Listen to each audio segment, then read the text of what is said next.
Hello friends, welcome to our YouTube channel. Today we will start with the project management sessions from concept to commissioning and capitalization. In this first session, we will look for the what are the different phases of projects. Or there are mainly three types of packages or studies that are carried out in industry. Okay, so namely, these first is concept or feasibility study. Then second is feed or basic engineering study. In oil and gas industries, it calls as a feed, and in other manufacturing like chemical industries or pharmaceutical industry, it's called like basic engineering. And third one is a detail engineering. So we will look after one by one what does it means and what are the steps to be carried out in this particular phases. So we'll first start with the concept or a feasibility study. Basically, this is a first step or beginning of any of the projects.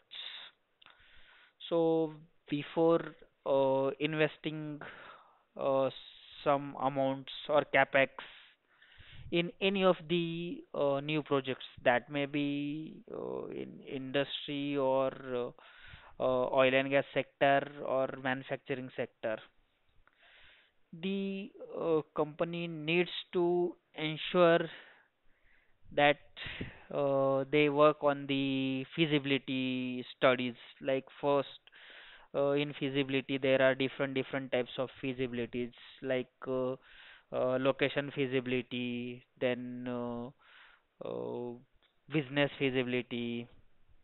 So after that, the next things comes into picture, that the feasibility study that explores options for the feasibility like business, financial, environmental, and safety aspects. Okay, so we have to look for the what is the business needs, how it will contribute to the organization in terms of monetary, that covers in the financial feasibility study, whether it impacts environment or whether it is beneficial to environment. That things are taken care in the feasibility study. Okay, next point is that we have to ensure that process must be technically feasible. So unless and until technical feasibility checks, we can't proceed further. That process should be efficient and inherent safe for the human being as well as the environment. Okay. Then in feasibility study or concept phase, we have to prepare capex. Capex preparation is the basically roughly it's called as a costing, that tentative costing to be prepared during this phase, that may be plus minus 20-30%. Okay, and that capex to be presented for the budget approval to the steering committee or the management in this phase. Okay, and we will cover what is mean by capex and what how to prepare the capex for any of the projects or manufacturing units in next sessions. So uh, basically, in feasibility study, we have to develop preliminary process flow diagrams and heat and mass balance. Then selection whether that process going to in a continuous manner or that's a batch process, that to be finalized in this phase only.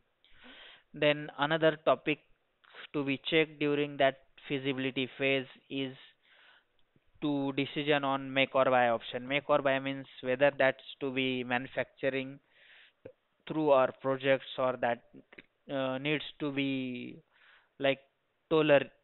I think you have heard toller words. That means ki third party manufacturing or campaigning basis manufacturing from the other companies. So that decisions is going to clear in this phase only. Then also we have to identify the areas where such as experimental design or whether we have considered a new technology or any insufficient laboratory or pilot data that is considered for the scale up or during the scale up of the project. Then benchmarking against existing designs, because there may be a chances of some variation in terms of yield quality against the pilot to the commercial scale. Okay. And the competitive market study for the selling of that product, where that product goes to market, for which country, for which application, and all these things. That market study is a part of business feasibility. Okay. Then next topic is feed or basic engineering. Okay.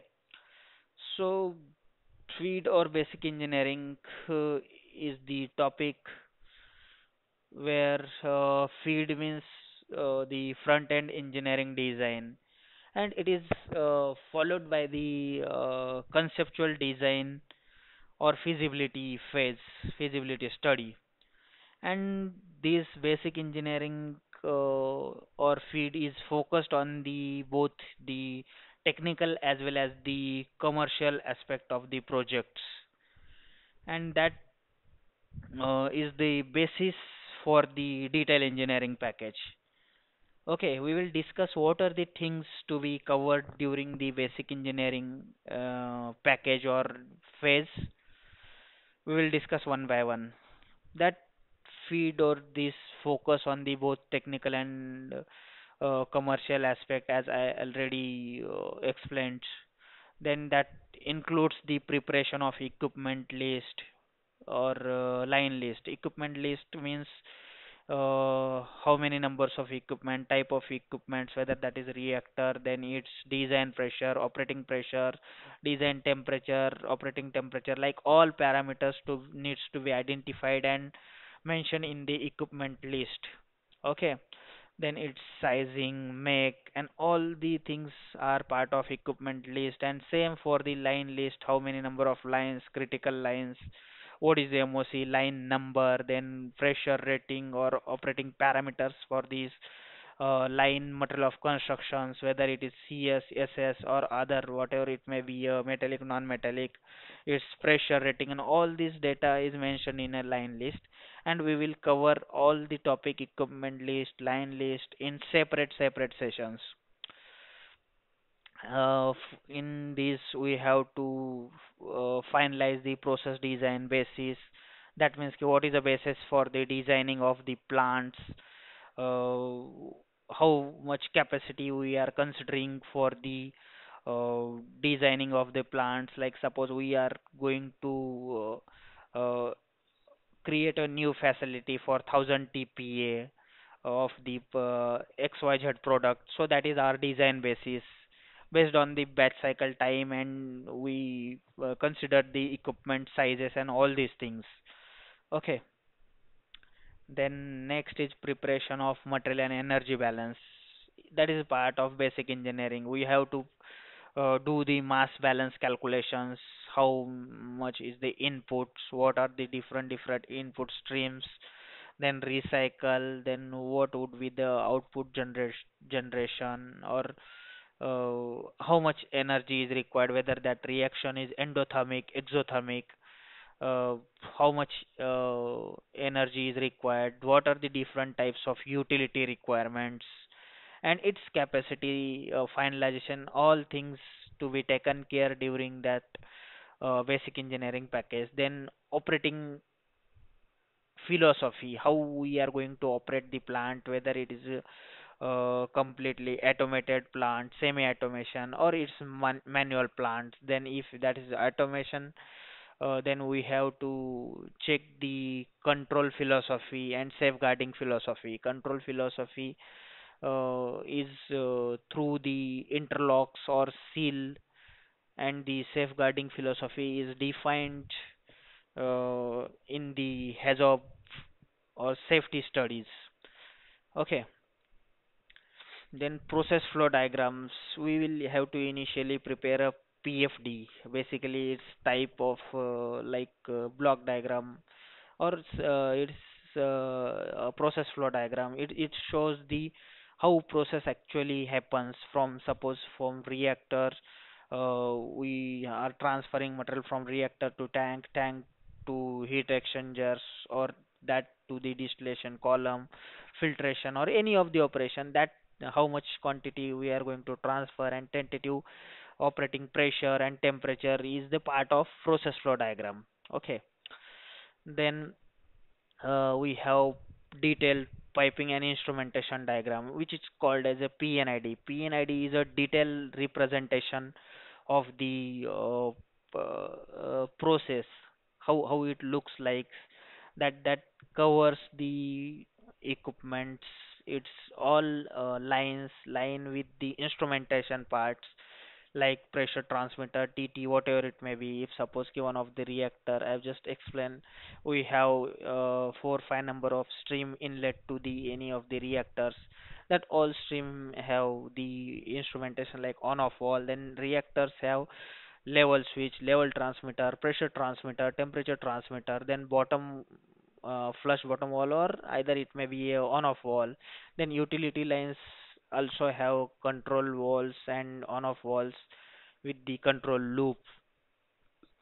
All these things are the part of PNID diagrams. Okay. Then post process description. How is the process going through each stages? Like first reaction, what is it?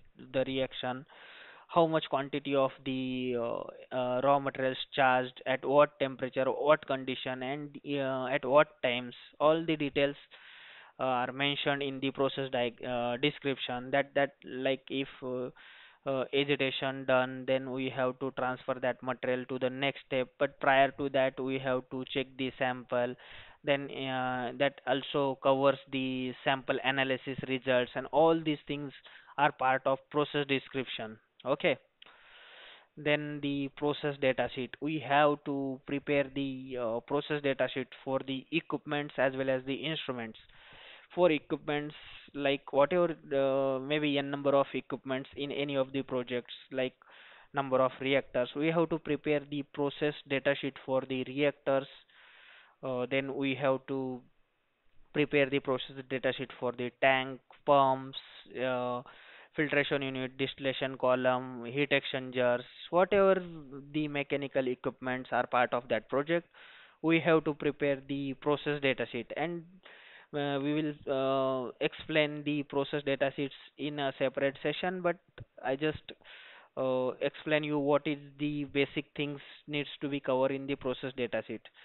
That process data sheets, any of the equipment that required at least the process parameters like operating temperature, operating pressure, solid content, material viscosity, material corrosive, whether it is corrosive or type of material, whether type of reactions, and all these things are the comes under the process parameter section. Then second section is that key like mechanical details. It's material of construction of each and every parts.